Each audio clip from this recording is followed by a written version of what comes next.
Hi friends, ಎಲ್ರಿಗೂ ನಮಸ್ಕಾರ. Welcome to sisters kitchen. ಇವತ್ತಿನ ರೆಸಿಪಿ ಚಿಕನ್ ಲಿವರ್ ಫ್ರೈ. ಇದನ್ನು ಹೇಗೆ ಮಾಡೋದು ಅಂತ ನೋಡ್ಕೊಂಡು ಬರೋಣ. ಮೊದಲಿಗೆ ಸ್ಟವ್ ಹಚ್ಚಿ ಅದ್ರ ಮೇಲೆ ಒಂದು ಕಡಾಯಿ ಇಡಬೇಕು. ಈ ಕಡಾಯಿಯಲ್ಲಿ 4 ಟೇಬಲ್ ಸ್ಪೂನ್ ಆಗೋ ಅಷ್ಟು ಎಣ್ಣೆ ಹಾಕಬೇಕು. ಎಣ್ಣೆ ಬಿಸಿ ಆದಮೇಲೆ ಸ್ವಲ್ಪ ಸಾಸಿವೆ ಹಾಕಿ ಅದು ಸಿಡಿದ ಮೇಲೆ ಇದಕ್ಕೆ ಈರುಳ್ಳಿ ಸೇರಿಸ್ಕೋಬೇಕು. ನಾನು ಇಲ್ಲಿ 2 ದೊಡ್ಡ ಸೈಜ್ ಈರುಳ್ಳಿನ ತಗೊಂಡು ಸಣ್ಣದಾಗಿ ಕಟ್ ಮಾಡಿದ್ದೀನಿ.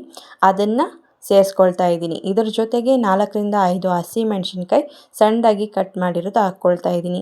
ಇವಾಗ ಇದಕ್ಕೆ ಸ್ವಲ್ಪ ಶುಂಠಿ ಬೆಳ್ಳುಳ್ಳಿ ಪೇಸ್ಟ್ನ ಸೇರಿಸ್ತಾ ಇದ್ದೀನಿ. ಇದು ಶುಂಠಿ ಬೆಳ್ಳುಳ್ಳಿ ಪೇಸ್ಟ್ ಫ್ರೆಶ್ ಆಗಿ ಮನೆಯಲ್ಲಿ ಮಾಡಿರೋದು. ನೀವು ಬೇಕಿದ್ದರೆ ರೆಡಿಮೇಡ್ ಶುಂಠಿ ಬೆಳ್ಳುಳ್ಳಿ ಪೇಸ್ಟ್ನ ಹಾಕ್ಕೋಬೋದು. ಇವಾಗ ಇದನ್ನು ಚೆನ್ನಾಗಿ ಫ್ರೈ ಮಾಡ್ಕೋಬೇಕು. ಶುಂಠಿ ಬೆಳ್ಳುಳ್ಳಿ ಪೇಸ್ಟ್ ಹಸಿ ಸ್ಮೆಲ್ ಹೋಗೋವರೆಗೂ ಫ್ರೈ ಮಾಡ್ಕೊಳ್ಳಿ.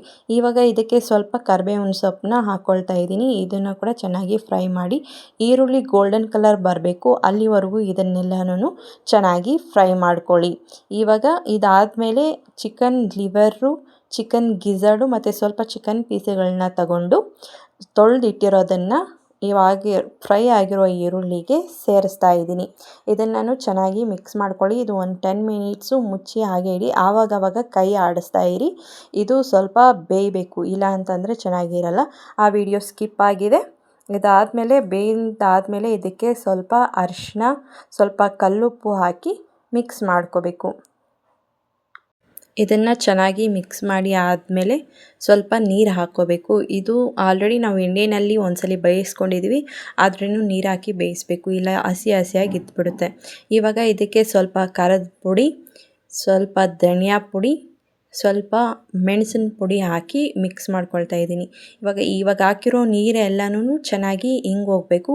ಅಲ್ಲಿವರೆಗೂ ಇದನ್ನು ಚೆನ್ನಾಗಿ ಕುದಿಸಿ ಫ್ರೈ ಮಾಡ್ಕೊಳ್ಳಿ. ಇವಾಗ ಹಾಕಿರೋ ನೀರೆಲ್ಲ ಹೋಗಬೇಕು, ಅಲ್ಲಿವರೆಗೂ ಬೇಯಿಸ್ಕೋಬೇಕು. ಅದಾದಮೇಲೆ ವಿಡಿಯೋನಲ್ಲಿ ತೋರಿಸ್ತಿರೋ ಥರ ಫ್ರೈ ಆಗಿರುತ್ತೆ. ಅದಕ್ಕೆ ಸ್ವಲ್ಪ ಕೊತ್ತಂಬರಿ ಸೊಪ್ಪು ಹಾಕಿದ್ರೆ ಚಿಕನ್ ಲಿವರ್ ಫ್ರೈ ರೆಡಿ ಆಗಿರುತ್ತೆ. ನಿಮಗೆ ಈ ವಿಡಿಯೋ ಇಷ್ಟ ಆದರೆ ನನ್ನ ಚಾನಲ್ನ ಸಬ್ಸ್ಕ್ರೈಬ್ ಮಾಡಿ, ಕಮೆಂಟ್ ಮಾಡಿ, ಲೈಕ್ ಮಾಡಿ, ಶೇರ್ ಮಾಡಿ.